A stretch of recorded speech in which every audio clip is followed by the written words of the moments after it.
I think one of my interests about America is that I believe it's kind of like the apple of Islam. I think it's like a fruit tree. I think America is some kind of an apple of Islam. I think if you look at Queen Isabella of Spain and the Muslim invasions of Spain, I think Spain is kind of very holy like Islam. I think it has a very extreme view of religion like Islam. So I think that the Spanish were converted to Islam through the jizya tax. And I think when Queen Isabella of Spain instructed Christopher Columbus to navigate to America, he kind of introduced some kind of an Islamic tradition or religion. He introduced some kind of Islamic culture. So I think that America could be an apple of Islam in the world. It's kind of like a big apple. It's an apple pie in the world. It's like kind of an apple in the world. I think that they worship money like Muslims do. I think that's what Americans do. I don't think I think they have an absence of religion, but they worship to a very extreme fundamental level money and money. I think that's why we have apples. So I think that's something interesting about America. If you look at American DNA, it's kind of Native American. I think it's 40% Native American. It could be 60% Native American. So Americans could be black people. They could be black Native American people. So I think that they could be black people, and they could be very serious, and I think they worship money. So I think that's something interesting about America. But if you look at the American Constitution, it could be the Medina Constitution. It could have some kind of similarity with the Medina Constitution. This can be checked with public information. I think it's some kind of social contract, some kind of social order, some kind of Sunniism. It's kind of a social agreement for the welfare of people. I think that's what these constitutions are. So I think the American Constitution could be Muslim as well. It could have some 5 guiding principles or something. So it could be Muslim. I think Abraham Lincoln could also be Muslim. He could be Muslim. He could have some Muslim influence as well. I think he has a dark beard and dark hair.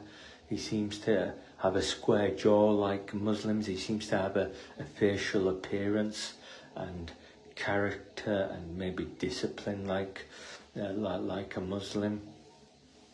So I think Abraham Lincoln could have some Muslim influence. I think he was quite interested in black African people, like Muslims are. I think he was quite concerned about slavery, but I think he was interested in black African people, like Muslims were. And I think that he kind of gave freedom to black African slaves, and I think that kind of incorporated into the wider society of America and introduced some kind of a slavery work condition.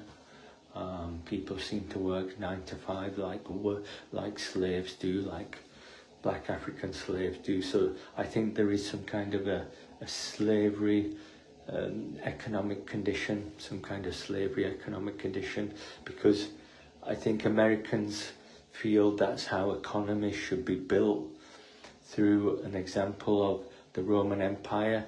It should conduct domestic slave labour to prop up kind of bits of the economy. So I think we have a big slave labour force. That could be a black African slave labour force, or a black immigrant slave labour force around the world, and it kind of just props up pins in the economy. I think that's what it does. So I think that's kind of like the guiding principles of the American Constitution and Abraham Lincoln. And then of course we have George Washington as well, who's very important, who's very fundamental for America. I think he wears a wig, so he could be British. It could be a British wig. He could be British. George Washington could be British. He could be a British aristocrat.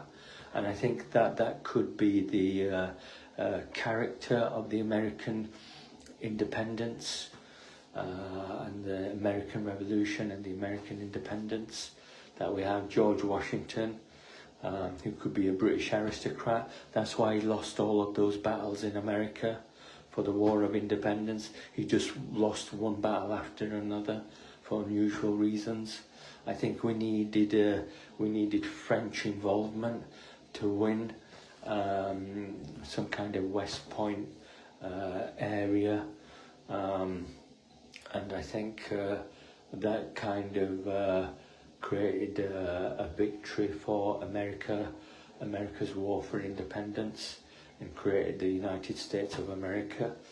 It has 50 stars and 50 states, and it almost has 50 presidents. I think it had 48 presidents, now it has maybe 51 or 52 presidents. So we have like 50 stars in America, and I think that's quite important because it's kind of a union of states that have its own laws and liberties. So I think that the Americans are kind of chiefdoms or something. They could be like Muslim states, something similar to that. So that's one of my interests about America. Thank you very much.